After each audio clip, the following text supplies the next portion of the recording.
got you.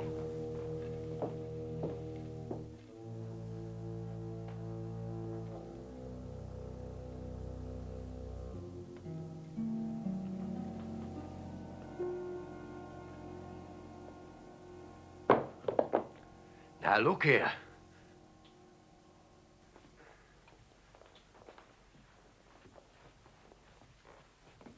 But, Mom... Close the window, John.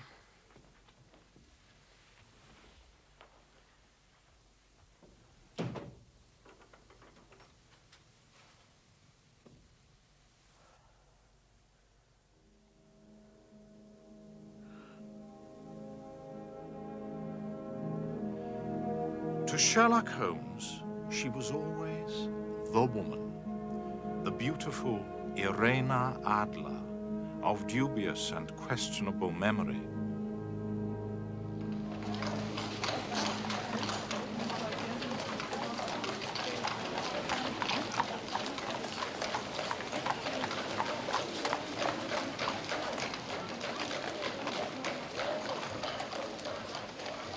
At the time of our involvement in the Irena Adler case, Holmes and I had been sharing rooms in Baker Street for some years.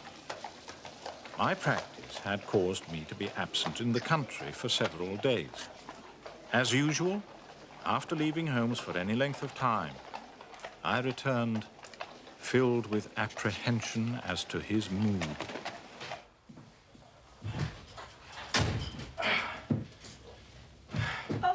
Oh, hello, Mrs. Hudson. Dr. Watson, just look at you, half soaked to the skin. Yes, well, I'm not surprised. I have just spent 20 minutes standing in the pouring rain waiting for a cab. Won't do that old wound of yours any good getting so wet, Doctor. No. Just take this coat and your hat. See that they're properly dried. Mrs. Hudson, I haven't eaten all day. Do hope supper will be up very soon. That's very doubtful. I don't know what's come over Mr. Holmes. He seems to be all on edge. I'm not to bring up supper until I'm called. Those are his orders. Thank you, Mrs. Hudson.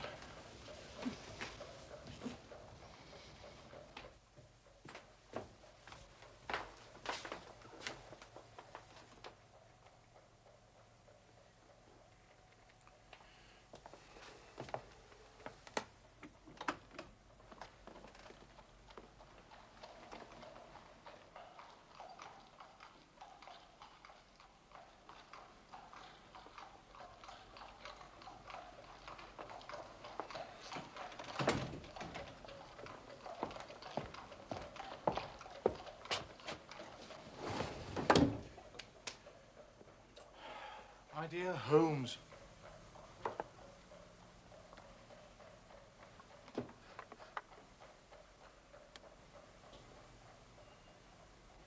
What is it tonight? Morphine or cocaine? Well, I can strongly recommend a 7% solution of cocaine. Would you care to try it? No, indeed. I speak not only as your friend, but as a medical man. How can you risk such damage to the great powers with which you have been endowed? I cannot tell you how it clarifies and stimulates the mind. Yes, and destroys it in time. My mind rebels at stagnation. Give me problems. Give me work. Give me the most abstruse cryptogram, the most intricate analysis, and I'm in my proper atmosphere. Then I can dispense with artificial stimulants. But I abhor the dull routine of existence. I crave mental exaltation. That is why I've chosen my own profession, or rather, created it, for I am the only one in the world. The only unofficial detective. The only unofficial consulting detective. I take no credit in my cases. The work itself, the pleasure of finding a field for my particular powers is my highest reward.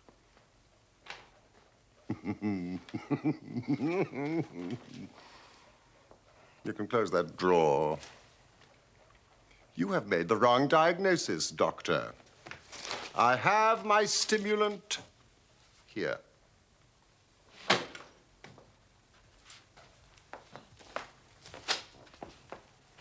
I hope you enjoyed your week in the country.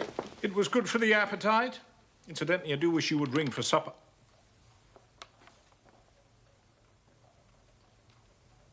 What is this?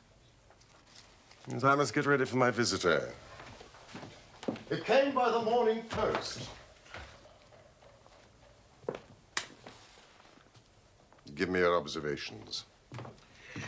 Well, I mean, it's undated and without either signature or address. Good. Read it aloud. Dear Mr. Holmes, there will call upon you tonight at 7:45 a gentleman who... Good heavens, we've only a few minutes, Holmes. Go on. A gentleman who desires to consult with you upon a matter of the very deepest moment. Your recent services to one of the royal houses of Europe have shown that you are one who may be safely trusted with matters which are of an importance which can hardly be exaggerated. This account of you we have from all quarters received. Be in your chamber, then.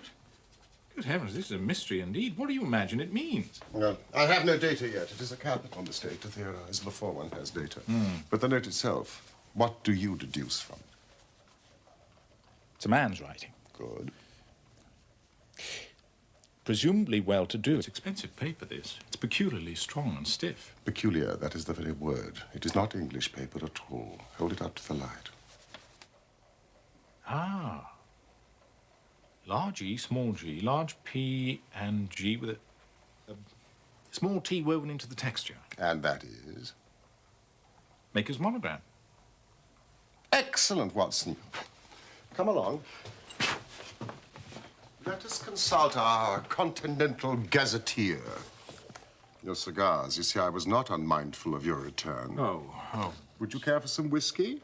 Later, perhaps, when we've eaten. The monogram is an abbreviation for Papiergesellschaft, which is the German for paper company. And the E.G. Eglonitz Egria. A German-speaking district of Bohemia, noted for its numerous glass factories and paper mills there. Bohemia. The kingdom of Bohemia. And the note is written by a German. You see, this account of you we have from all quarters received. Only a German is so uncourteous to his verbs. So we are to expect a German from Bohemia. Here he is. Drawn by a pair. A nice little broom. There's money in this case, Watson, if there's nothing else. Holmes, I think your visitor will want me out of the way. Not a bit, Doctor. Stay where you are.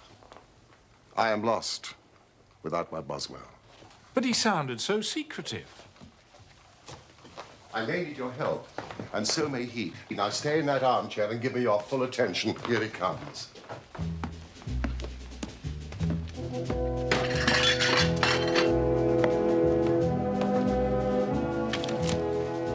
I'm sorry, sir, but you cannot come in here unannounced like this. Mr. Holmes does not see anybody without appointment.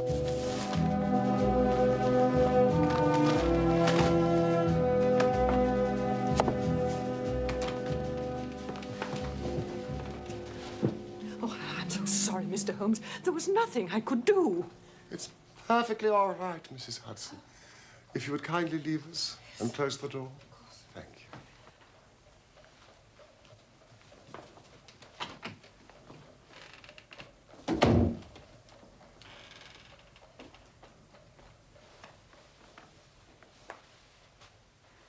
You had my note? Yes, pray take a seat. This is my friend and colleague, Dr. Watson, who is occasionally good enough to help me in my cases. How do you do, sir?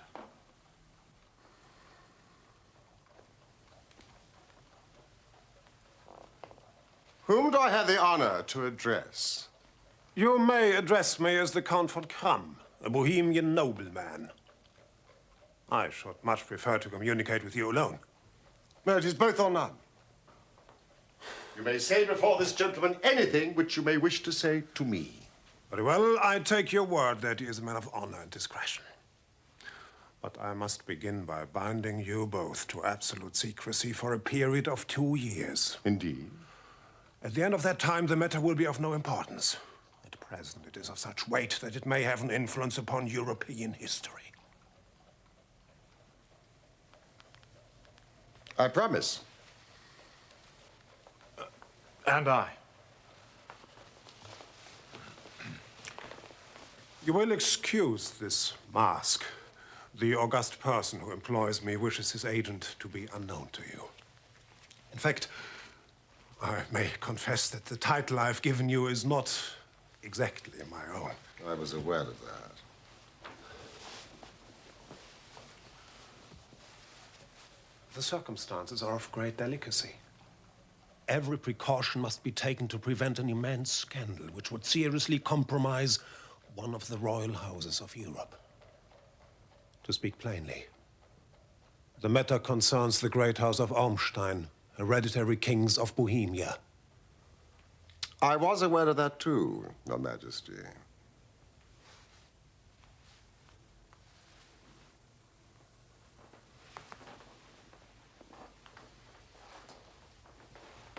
You are right.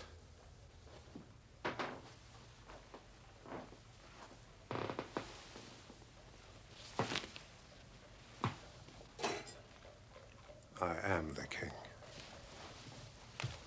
Why should I attempt to conceal it? Why, indeed? Your Majesty had not spoken before I was aware that I was addressing Wilhelm Gottschalk Sigismund von Ormstein, Grand Duke of Kassel-Felstein and hereditary king of Bohemia. And in passing, the finest duelist in Europe. You have killed 4 opponents. Honorably. Of course.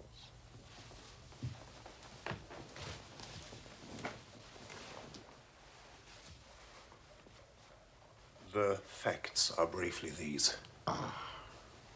Some 10 years ago, during a lengthy visit to Warsaw, I made the acquaintance of the well-known adventuress, Irene Adler. The name is no doubt familiar to you. Kindly look her up in my index, will you, Watson? So, I deduce that Your Majesty became entangled with this lady, wrote her some compromising letters, and is now desirous of getting them back. Precisely so. But how could you know that? Abineri, Italian General Staff. Adler Irena, born New Jersey, 1858. Is this the lady? New Jersey, let me see. Singer, contralto, appeared at La Scala, opera houses Petersburg and Warsaw. Retired from the operatic stage, now living in London. Makes occasional concert appearances. That is the lady.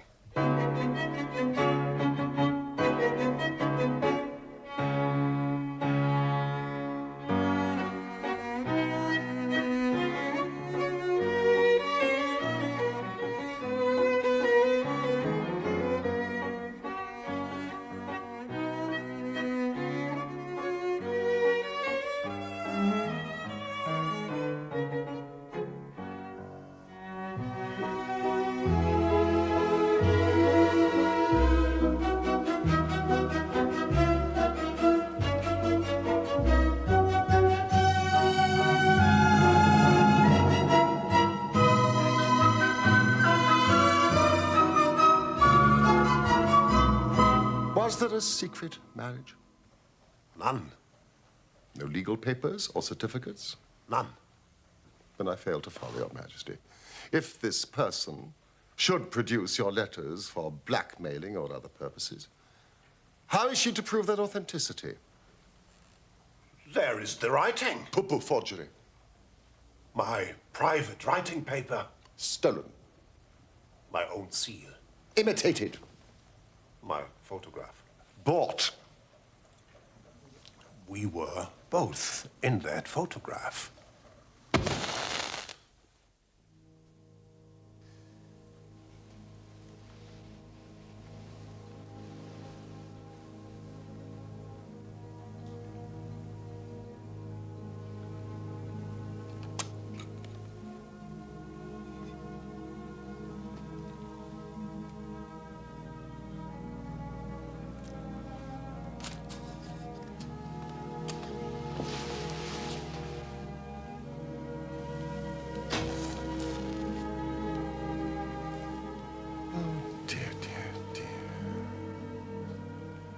Yes, that is very bad.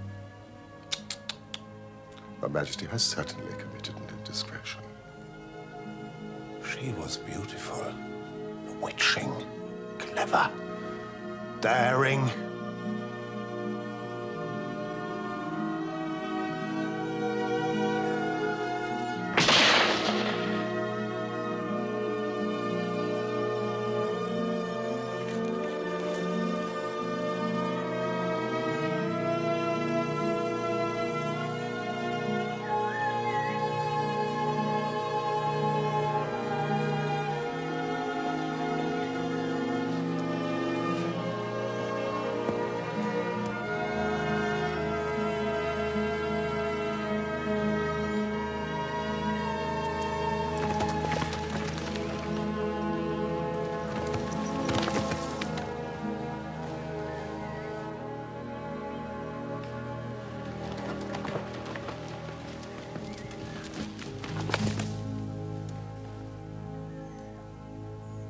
I was only crown prince then.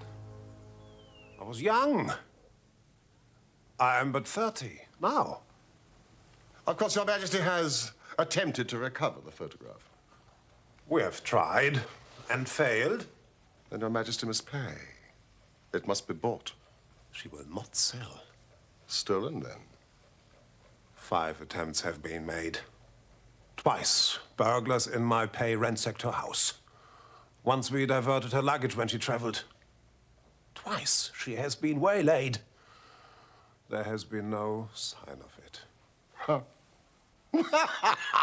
You laugh. It is serious. Yes.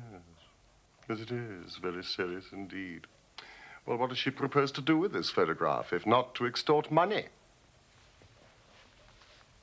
To ruin me. Huh. I'm about to be married. So I've heard. To the Princess Clotilde Lothman von Saxe-Meiningen, second daughter to the King of Scandinavia. It is a brilliant match. Precisely.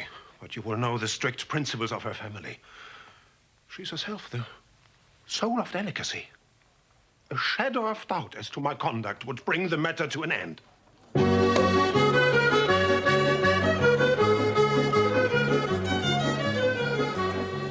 And Irena Adler Threatens to send them the photograph. And she'll do it. She has a soul of steel. She's more beautiful than any other woman I've known, and more resolute than any man. There are no lengths to which she would not go, none, to prevent my marriage to another woman. Your Majesty, why is this lady so vindictive? Oh, there was once some talk of marriage. Ha! She would not see that it was impossible.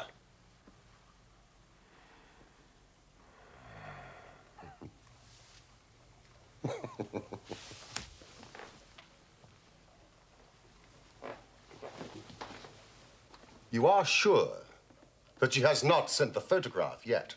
I am sure. Why? It may be on its way at this very moment. Because she has said that she would send it on the day when the betrothal was publicly proclaimed. That will be next Monday. And I must leave London on Friday to be home for the ceremony. Ah, then we do have 3 days. Well, that is very fortunate, for I do have other matters in hand. Where can I find Your Majesty in London? It's the Langham Hotel. As the Count von Krumm, remember? Yes, of course. And as to expenditure?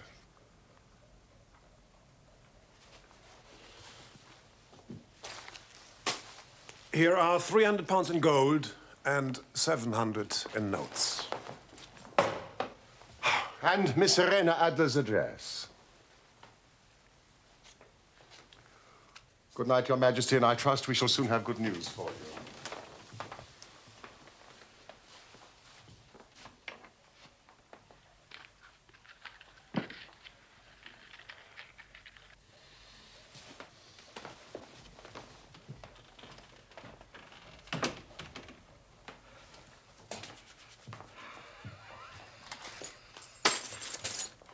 Holmes, we can dine at Romano's. But we only have 3 days, till Friday. Oh, it must be settled by Friday. The composer Tchaikovsky is conducting his own works at the St. James's Hall. No. It must be settled by Friday. My dear Watson, I'd like to be alone. You are hungry. Yes. I'm sure Mrs. Hudson will bring you up a sandwich. Sandwich? We will not discuss this matter until tomorrow afternoon. Good night.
Better than working, innit, mate? What is? Looking on. I'll change with you any time, Gov. Out of a position, are you? 8 weeks. A mere first-class groom. Are you? Well, you could give me an hand if you like. I'd see you all right. Why not? Give her the price of the booze. I thought it was a booze. Strap the mare. Show us what you can do.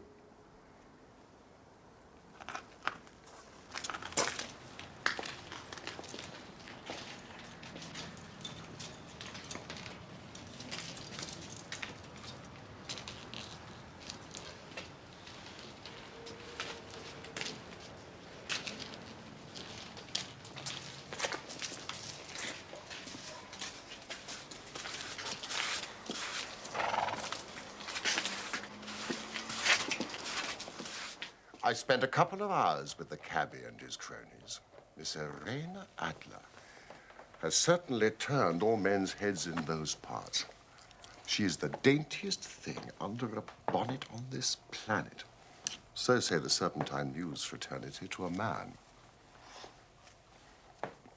She lives quietly, drives out at 5 in the evening, returns at 7 sharp for dinner. Seldom goes out at other times, except when she sings. She has only one male visitor, but sees a good deal of him. He never calls less than once a day, and often twice. His name is a Mr. Godfrey Norton of the Inner Temple. You see the advantages of having a cabman as a confidant. Mr. Godfrey Norton is a lawyer. That is important. Ominous, perhaps. Why his repeated visits? Is she his client, friend, or mistress? If he is her lawyer, he might have the photograph in his strongbox. If I love her, he might not even know of it.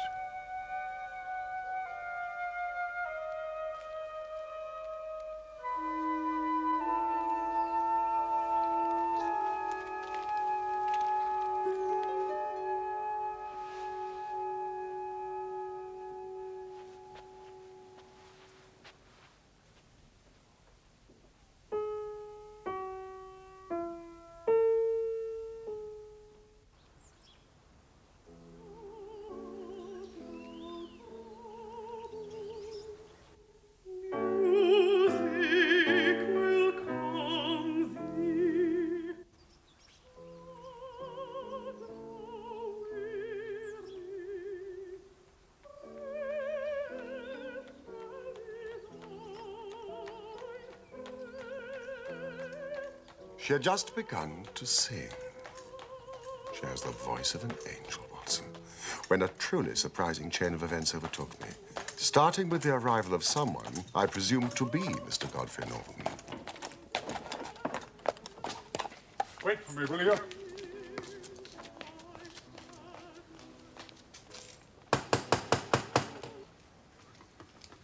Fetch your mistress's carriage.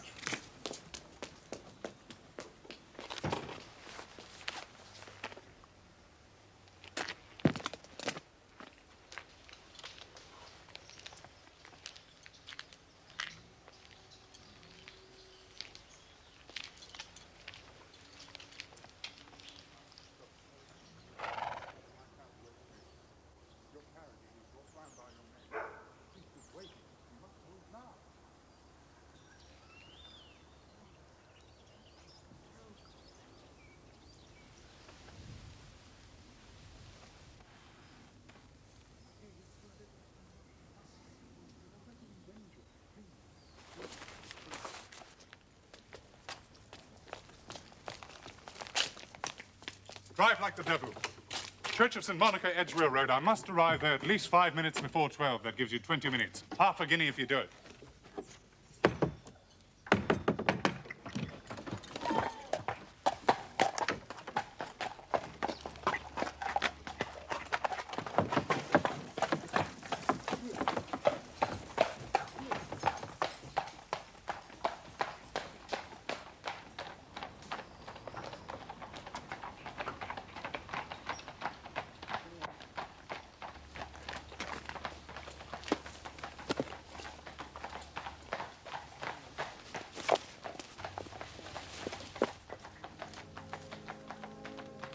She is a lovely woman, Watson, with a face that a man might die for.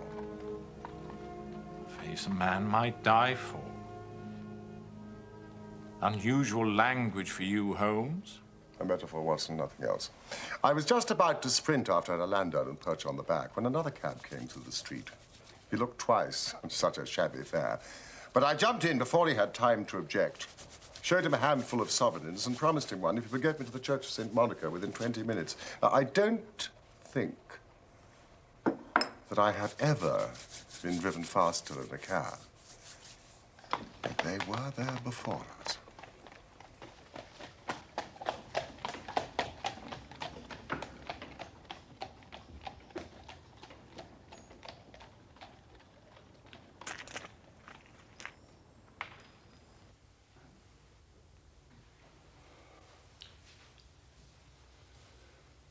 I'm very sorry, Mr. Norton. For pity's sake, it's almost midday. The latest time allowed by law. I would have called in one of those confounded churchmen, but I saw no reason to let them know our business, and I sent them off for a drink. Oh, dear Lord. Godfrey.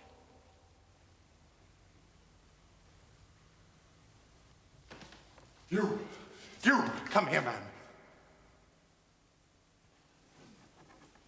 Yes, I mean you. We've only a few minutes left or it won't be legal. Come, man, come!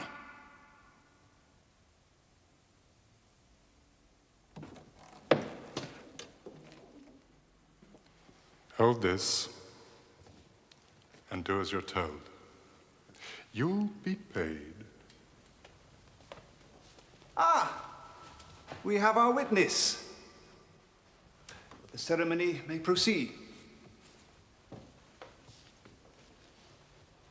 Dearly beloved, we are gathered here in the sight of God to join together this man and this woman in holy matrimony, which is an honorable estate instituted of God in the time of man's innocency, signifying unto us the mystical union that is betwixt Christ and his church.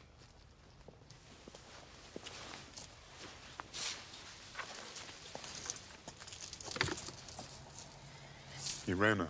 I allowed you to persuade me. Now you must allow me to persuade you. I shall see you tomorrow. At the very first moment. I love you.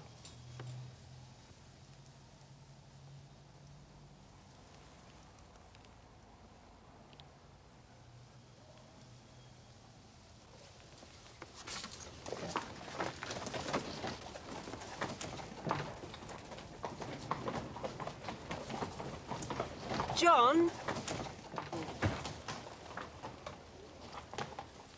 Hey, you!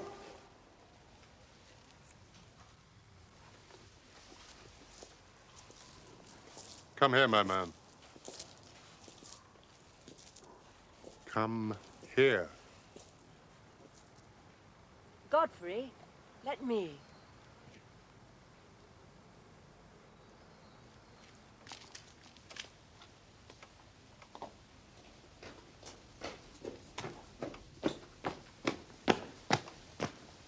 Sir, I want to thank you for being so miraculously present when we needed you.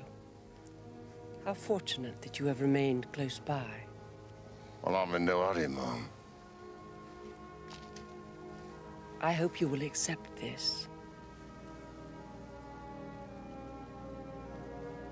I don't need no tip, Mom. Oh, sir, let us call it a little souvenir.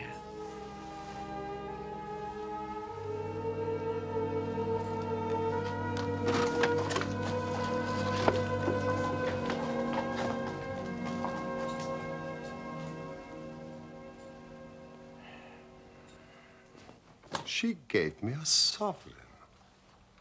Here it is. What an extraordinary turn of events. I shall wear it on my watch chain in memory of the occasion. And what now? Well, during the ceremony, I thought my plans had been overthrown. If they had made an immediate departure, it would have necessitated the most prompt and energetic measures on my part. But he went back to the temple, and she went to her own home, thus giving us time to act. How? Doctor, I shall require all your courage and alertness. I should be delighted. You don't mind breaking the law? Not in the least. Nor running the chance of arrest? Not in a good cause. Oh, the cause is excellent. Well, then I am your man. Splendid.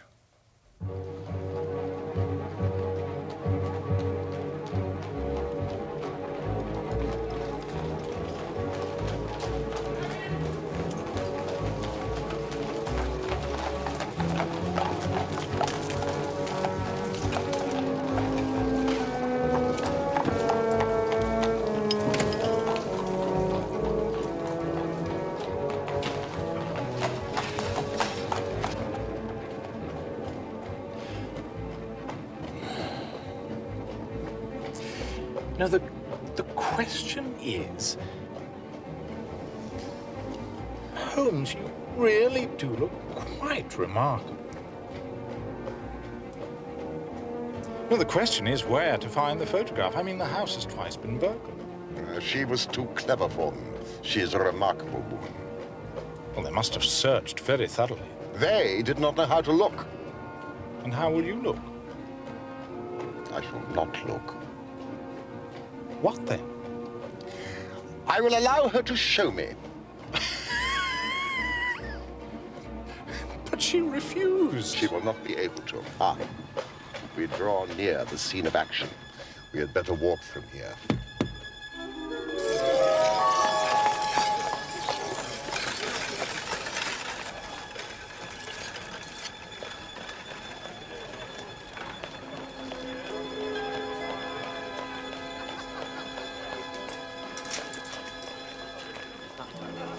You know your instructions. When you raise your hand, I act. And we meet at the rendezvous in 10 minutes. There she comes.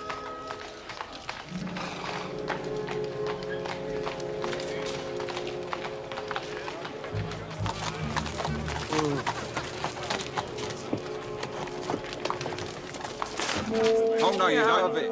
Oh, was he first? I opened the door, lady. You never know it was me. Clear off, you two.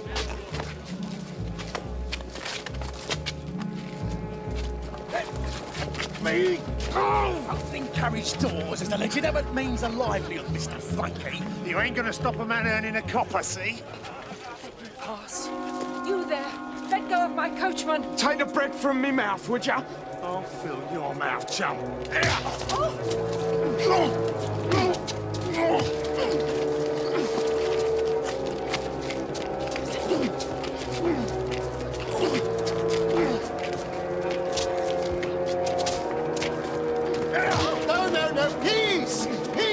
gentlemen, please, I beg you. Peace, I beg of you, madam. I must protect you. So stop that. Go, and you stop. Oh! Stand back. You see what you've done. He's dead. Scarper, my before the cover's come. He's still breathing, but he's taken a bad knock. I'm sorry, ma'am. You did your best, John. Is he badly hurt? It is only superficial, but he needs attention, quickly. But he can't lie in the street. Bring him into the house.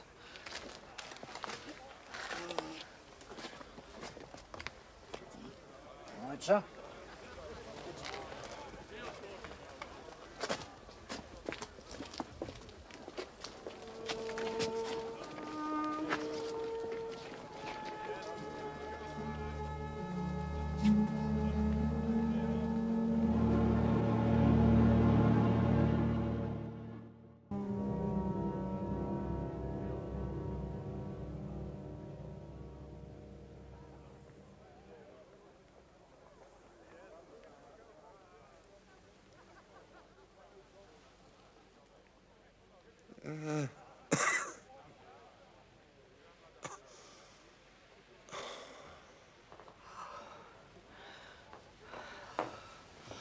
Oh, you're conscious. Thank goodness. You are a brave man. Over here, Willard.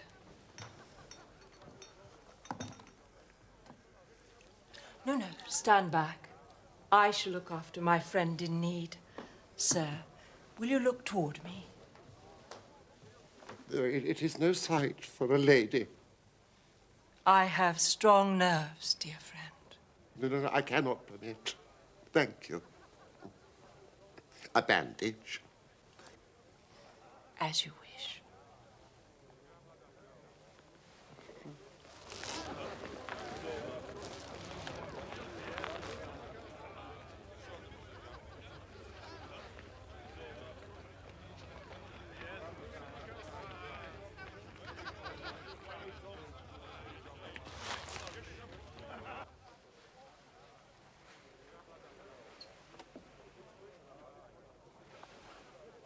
I'm so relieved that your wound isn't serious.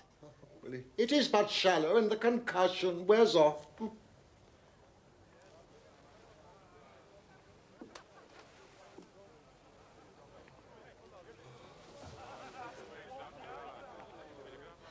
How extraordinary. Madam? That so many people should gather in such a quiet little turning. Well, it's the gang, madam. It was all prearranged to rob you. All those men to snatch one little purse. Oh, no, dear friend. It wouldn't have paid them. My vocation takes me much amongst the poor and even the criminal classes, madam. Look at those people staring. Oh, curiosity is so unseemly, but I fear universal. Oh, I am so sorry. I think I'm going to faint. Ah, air. I need some air. Willard, the window. Oh.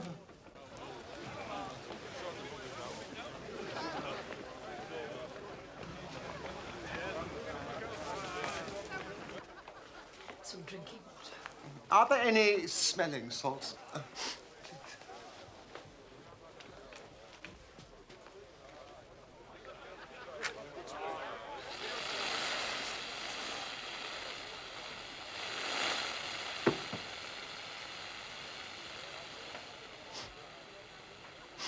Madam? Madam, I think I can smell fire. What? Fire! Fire! There's a fire!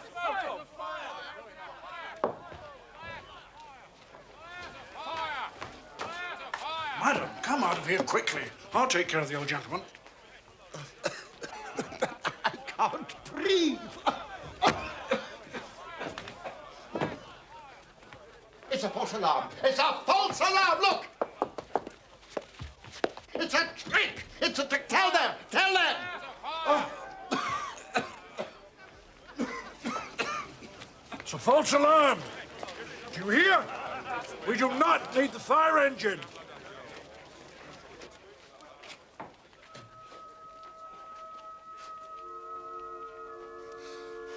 What is it? It is a plumber's rocket, madam. One of my flock is a plumber. It is ignited by a cap and sends smoke into pipes to betray cracks and holes. No, it's all right. It will disperse. You said it was a trick. Who would play such a trick on me?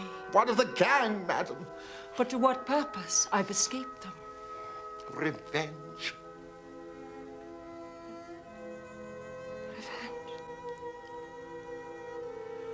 Are there such wicked people? There are people in this world, madam, to whom revenge is in itself a reward. I cannot imagine such feelings. I'm sure you cannot, madam. I am feeling more myself. I must be on my way. Oh, please stay. Some refreshment. Well, one of my flock expects me. Won't you let my carriage take you? Oh, no. The air will aid my recovery. At least your name, your address. That I may thank you adequately. Well, I am just a humble servant, madam, of the all-seeing Providence. Good night.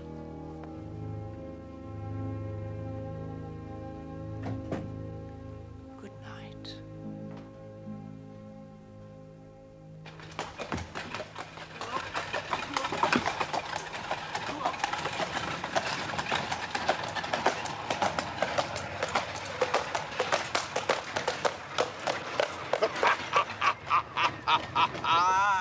You did it very nicely, Doctor. You have the photograph? No, but I know what it is.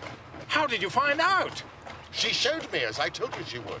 The trouble is, it still remains in her possession. You may have lost your one chance, Holmes. No. I shall call early tomorrow morning. You'll call there? And as my own self. And with the king. The king? And with you, Watson. You must be a witness at the end of our quest.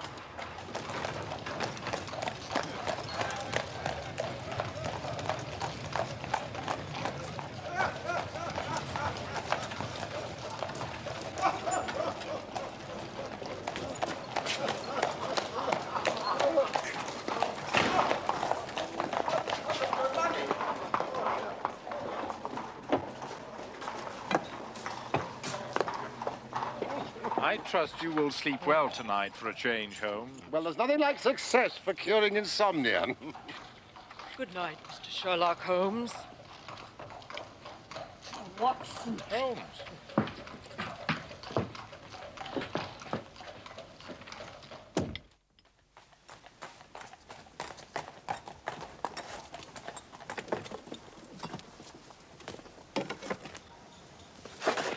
But she could not love him. I'm in hopes that she does. Why?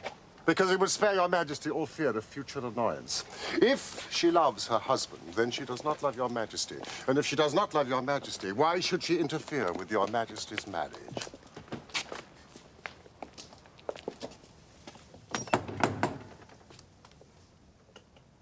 Mr. Sherlock Holmes, I believe. I am Mr. Holmes. My mistress told me you were likely to call. She left this morning with her husband by the 5:15 train from Charing Cross for the continent. She has left England. Never to return, sir. All is lost.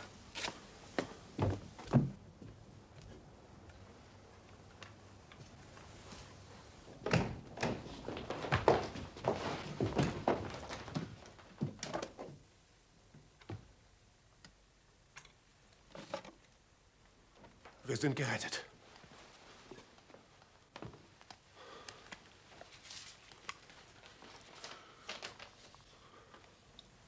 This is not it.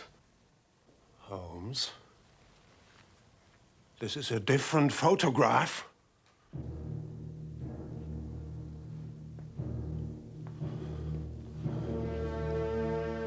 Do you hear me, man?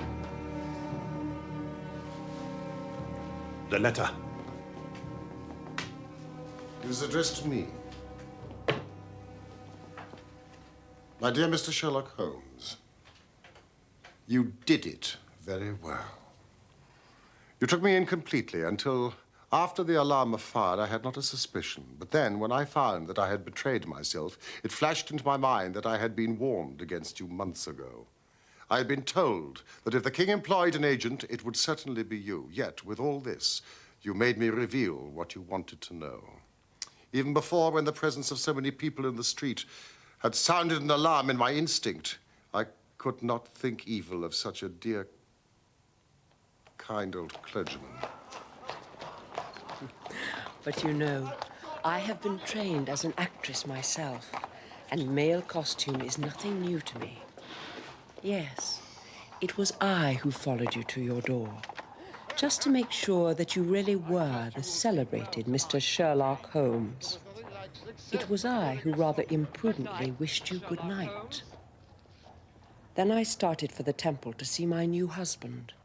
We had married in secret in case we needed to leave the country to elude the king. Your appearance on the scene was the signal for flight. You are too formidable an antagonist.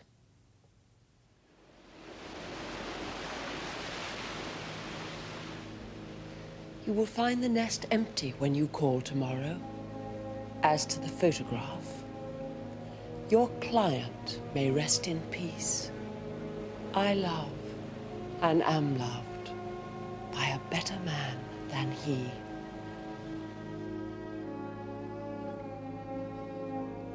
The king may...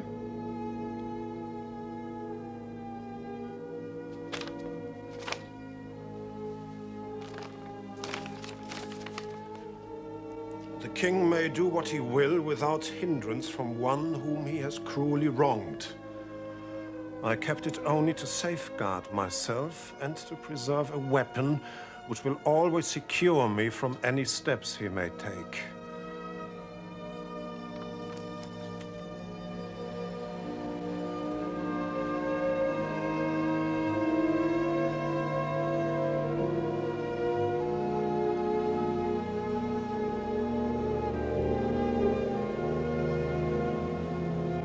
There is more. I leave another photograph which he might care to possess. And I remain, dear Mr. Sherlock Holmes, very truly yours, Irena Norton, née Adler. What a woman. What a queen she would have made. Is it not a pity she was not on my level? From what I have seen of the lady, yes, indeed, she is on a very different level to your Majesty. I am only so sorry that I have failed in my commission. On the contrary, my dear sir, nothing could be more successful. I know that her word is inviolate. The photograph is now as safe as if it were in the fire. I am glad that your Majesty thinks so. I am immensely indebted to you. Pray, tell me in what way I can reward you. This ring.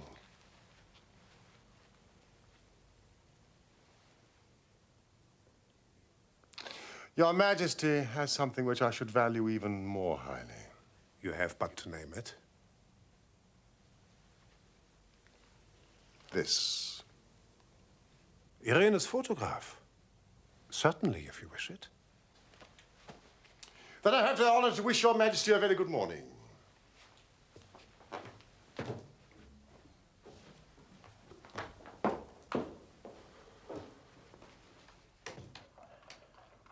And that was how a great scandal threatened the kingdom of Bohemia, and how the best plans of Mr. Sherlock Holmes were beaten by a woman's wit. He used to sneer much at the cleverness of women, but I have not heard him do it of late. And when he speaks of Irena Adler, or when he refers to that woman, it is always under the honorable title of the woman. In his eyes, she eclipses the whole of her sex. It was not that he ever betrayed any sign of love for Irena Adler. All emotions such as that one are abhorrent to his cold, precise mind. He only looks on women pathologically, as the source of motives, clues.